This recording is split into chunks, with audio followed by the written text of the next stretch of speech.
Welcome back to House.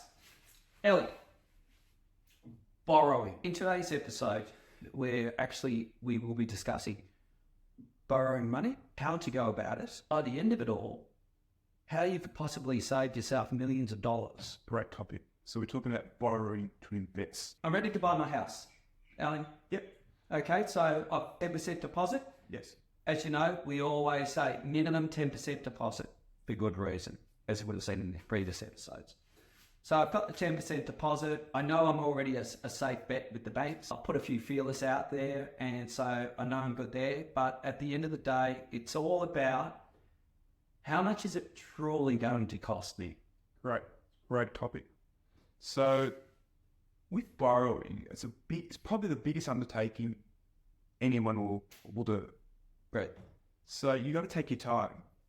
So you're looking to purchase a house, as you said, months in advance, 6 months in advance, whatever it may be. Take the time, look at the market, look what's out there, go to all the different comparison sites. And with the internet, it's so easy. You've got all these different comparison sites, mortgage sites, home loan sites, car loan sites, whatever the loan is for. Take your time, speak to people, mortgage brokers, speak to friends, speak to people who've actually done it. Mm-hmm. Well, it's just borrowed. There's so many different ways to skin a cat.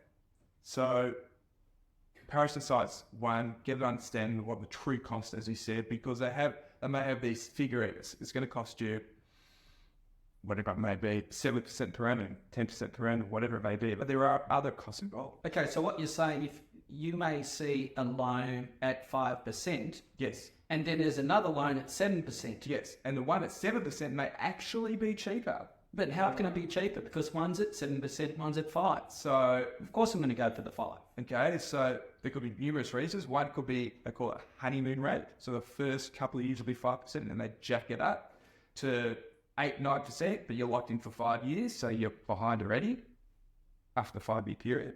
That happens also. You've got to read the terms and conditions. You've got to take your time. You educate yourself. Ask the questions. Ask the person. Someone's offering you a rate of 5%, the skinniest, as we call it, cheapest on market out there. Ask the person, how's that possible? Is it really only going to cost me 5% per annum for 30 years? Or what, if let's say fixed 10 years, 5% for 10 years? Ask the question. There will be account opening, potentially, fees. There may be other fees. You've got to ask the question. Spend the time, speak to people, go on comparison sites, shop around, take your time. I'm in your favour. Now, people pressure you, and they will pressure you to lend money because they're making an awful lot on the interest rate. Yes. They're making a lot. So it's in their interest to pressure you to sign it up as soon as possible. Take your time. Okay, so I've worked really hard and I've saved up all the money. I don't really have anyone that I can talk to, Al.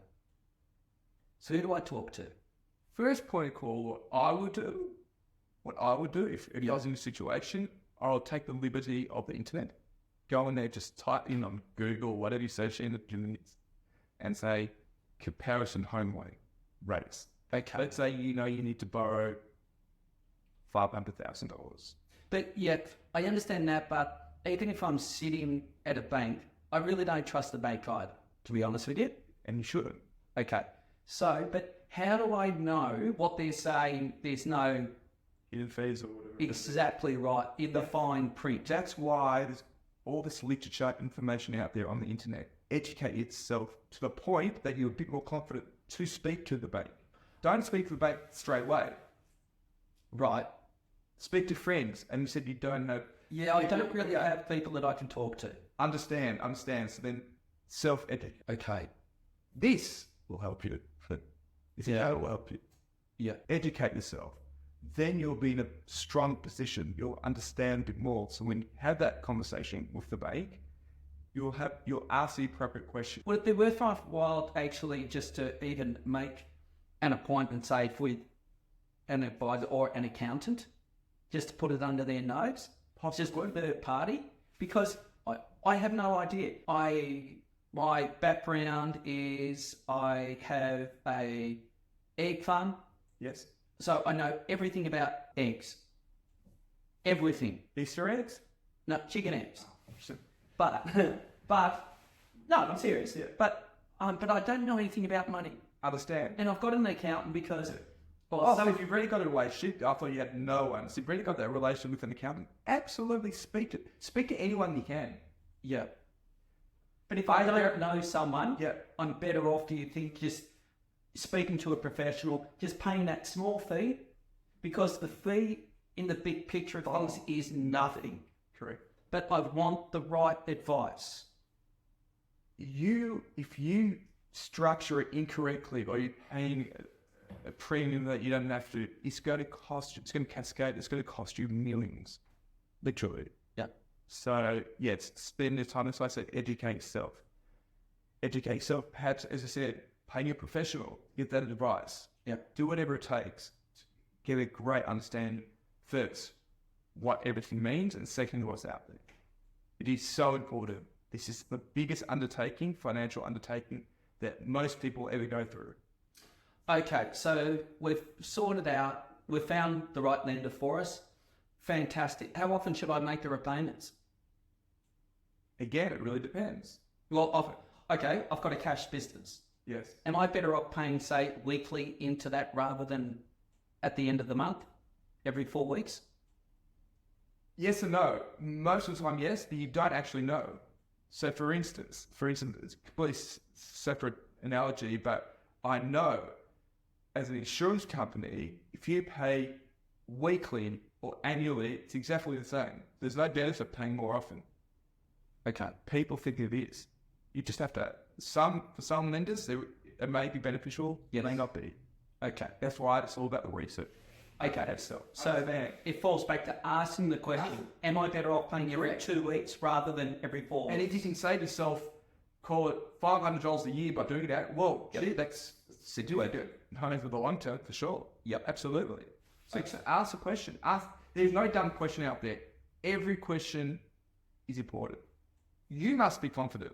If you're not confident and you're being pressured into signing up for something that you don't understand, that's a big issue. Yeah, There's really a problem. Yeah, walk.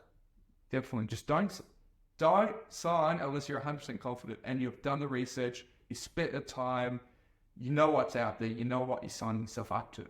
Read it. Get, at that stage, then potentially get a professional to read through the contract. If you're not familiar with the contract, there may be clauses in that contract that are dangerous for you to sign up to. And they do exist. Absolutely. They may just say this is a standard contract. Nothing standard. No.